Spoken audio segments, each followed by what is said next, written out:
નમસ્કાર મિત્રો, જય સ્વામિનારાયણ, જય માતાજી. એસપી રસોઈમાં તમારું સ્વાગત છે. આજે આપણે બનાવશું વડાપાવ. તો આપણે મુંબઈમાં જે પ્રખ્યાત વડાપાવ મળે છે એ સ્ટાઇલથી આપણે વડાપાવ બનાવવાના છે. તો મેં અહીંયા 6 નંગ પાવ લીધા છે, જે આપણે વડાપાવ બનાવવા માટેના આવે છે એ અને આપણે 6 વડાપાવની રેસીપી અહીંયા બનાવવાના છે. તો 6 નંગ પાવ લીધા છે, 500 ગ્રામ બટેટા લીધા છે, બાફેલા બટેટા લીધા છે આવી રીતના, અને નંગમાં 6 નંગ છે.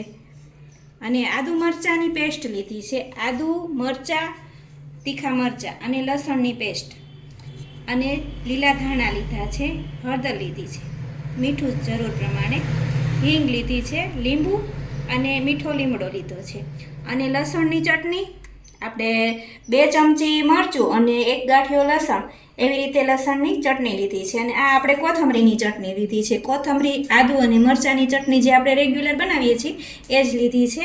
અને બેટર બનાવવા માટે, વડાનું બેટર બનાવવા માટે મેં અહીંયા ચણાનો લોટ લીધો છે, 2 કપ ચણાનો લોટ લીધો છે. અને અહીંયા મેં 2 ચમચી ચોખાનો લોટ લીધો છે. ચોખાનો લોટ નાખવાથી એકદમ વડા ક્રિસ્પી બનશે. અને જરૂર પ્રમાણે મીઠું, ખાવાના સોડા અને અડધું લીંબુ. તો આપણે પહેલાં બટેટાનો મસાલો બનાવી લઈએ. આપણે બાફેલા જે બટેટા છે એને મેશ કરી લઈશું.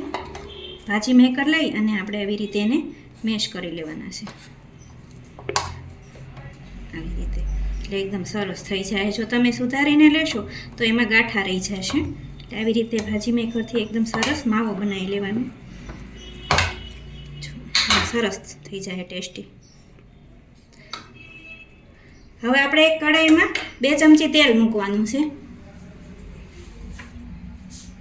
બહુ ઓછું તેલ મૂકવાનું છે આપણે એમાં, ખાલી વઘાર પૂરતું જ તે. મેં અહીંયા 2 ચમચી તેલ મૂક્યું છે. આપણે તેલને ગરમ થવા દઈશું, પછી આપણે વઘાર કરશું.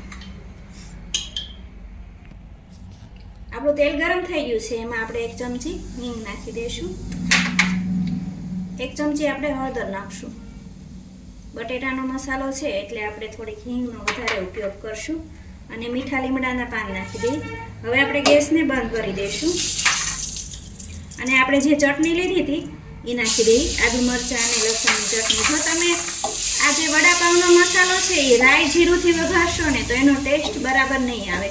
તમે આમ આવી રીતે આદુ મરચાંથી વઘાર કરશો ને તો એકદમ સરસ વડાનો ટેસ્ટ આવશે. આમાં જરૂર પ્રમાણે આપણે મીઠું નાખી દઈએ, 1 ચમચી આપણે નાખી દઈશું. લીલા ધાણા નાખી દઈએ, અને આપણે બટેટા નાખી દઈશું.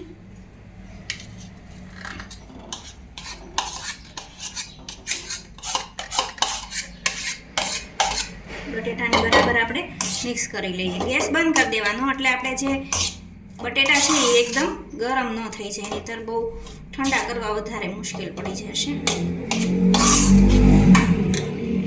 જો તમે જોઈ રહ્યા છો કે મસાલો એકદમ ટેસ્ટી બની રહ્યો છે. અને આદુ મરચાંનો વઘાર કરવી તો આપણું સરસ મસાલો બનશે. રાઈ જીરાથી તો આપણે સૂકી ભાજી જેવું લાગશે. આમાં આપણે 1 લીંબુ નાખી દઈએ. તમે જે પ્રમાણે લીંબુ ખાતા હોય એ પ્રમાણે તમારે નાખી દેવાનું. હું અહીંયા 1 લીંબુ નાખું છું એટલે એનો ટેસ્ટ વધારે આવશે. 1 લીંબુ નાખી મિક્સ કરી લઈએ.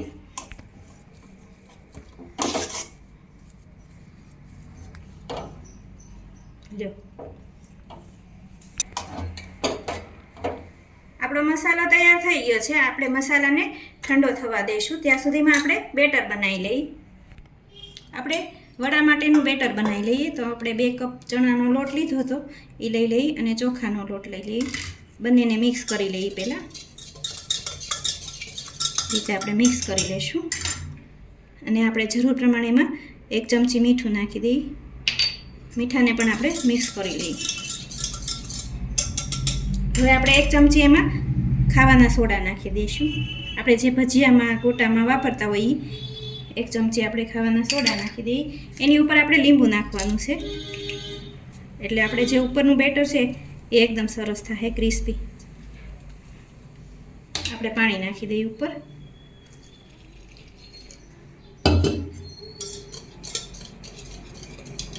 બરાબર મિક્સ કરી લઈએ. થોડુંક હજી નાખશું.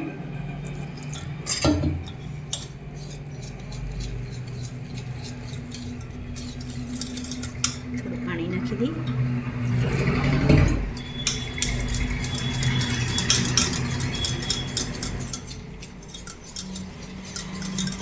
એકદમ ફીણી લેવાનું આપણે, એટલે એકદમ સરસ બેટર બની જાય.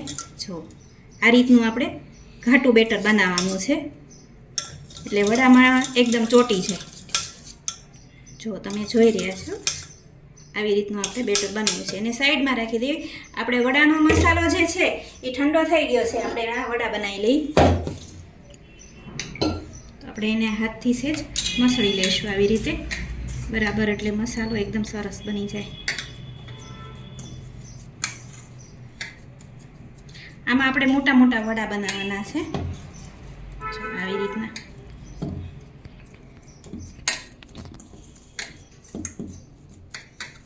એકદમ મસાલો સરસ બનાવી લેવાનો, અને આવી મોટી સાઈઝના આપણે વડા બનાવી લઈશું. જો હવે આપણા વડા તૈયાર છે, અને આપણું તેલ પણ ગરમ થઈ ગયું છે. તો આપણે એને બેટરમાં નાખી દઈશું. આવી રીતે આપણે બેટરમાં ડીપ કરી લેવાનું.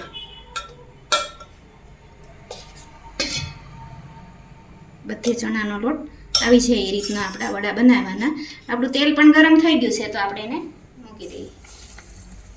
ગેસને ધીમો કરી દઈએ. આપણે તેલ આવી જાય પછી આપણે ગેસને ધીમો કરી દેવાનો.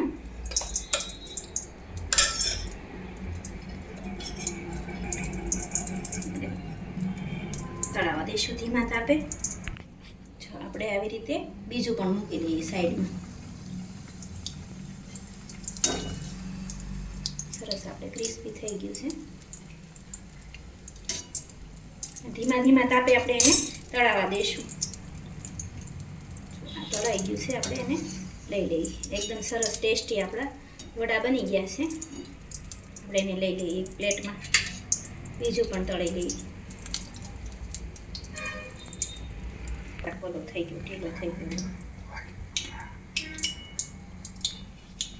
જો આવી રીતે આપણે બધા જ વડાને ધીમા ધીમા તાપે તળી લેવાના છે.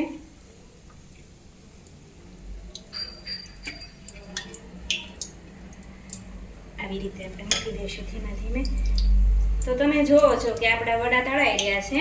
આપણા જે આ વડા છે એ નાના બાળકોને આપણે લંચ બોક્સમાં પણ આપી શકીએ, અને વડીલોને પણ ભાવે એવા છે વડા. તો તમે જો આ વડાપાવની રેસીપી તમને પસંદ આવે તો એસપી રસોઈને સબસ્ક્રાઈબ કરી અને બેલ આઇકન દબાવવાનું ભૂલતા નહીં. આપણે સેજીને ફેરવી લઈએ એટલે બધી સાઈડ આપણે તળાઈ છે.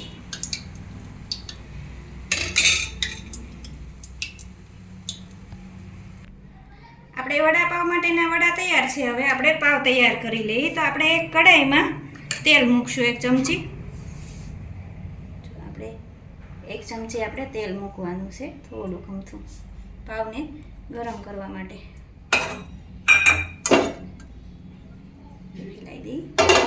પછી આપણે જે લસણની ચટણી બનાવી હતી એ નાખી દઈશું. આપણે તમારે જેવું તીખું ખાવું હોય એ પ્રમાણે તમારે નાખવાની છે.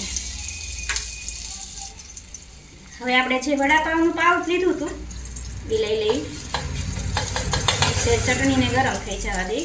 આવી રીતના 2 ભાગ કરી અને ગરમ કરી લેવાનું. સાઈડ થોડુંક તેલ નાખી દઈશું આપણે.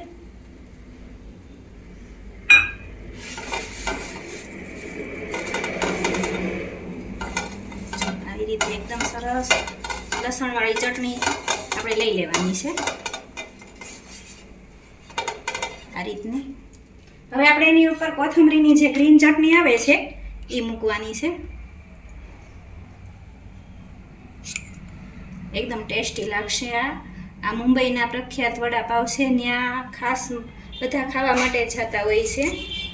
તો આપણે ગ્રીન ચટણી મૂકી દીધી છે, અને હવે આપણે વડું મૂકી દઈશું અને એકદમ પેક કરી દઈશું આવી રીતે. જો એકદમ ટેસ્ટી લાગે એવું છે. આપણે બીજું પણ બનાવી લઈએ. મૂકો.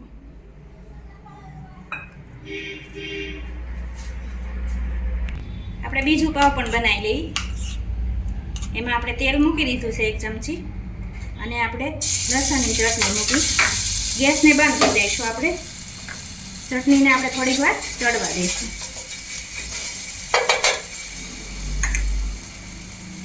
આપણે પાવ લઈ લઈ બહુ ઓછા તેલમાં બને એવો નાસ્તો છે. આપણે તમે ગમે એ મોસમમાં ખાઈ શકો. બંને સાઈડ આપણે ગરમ કરી લઈ. આપણે ગ્રીન ચટણી લગાવી દઈ.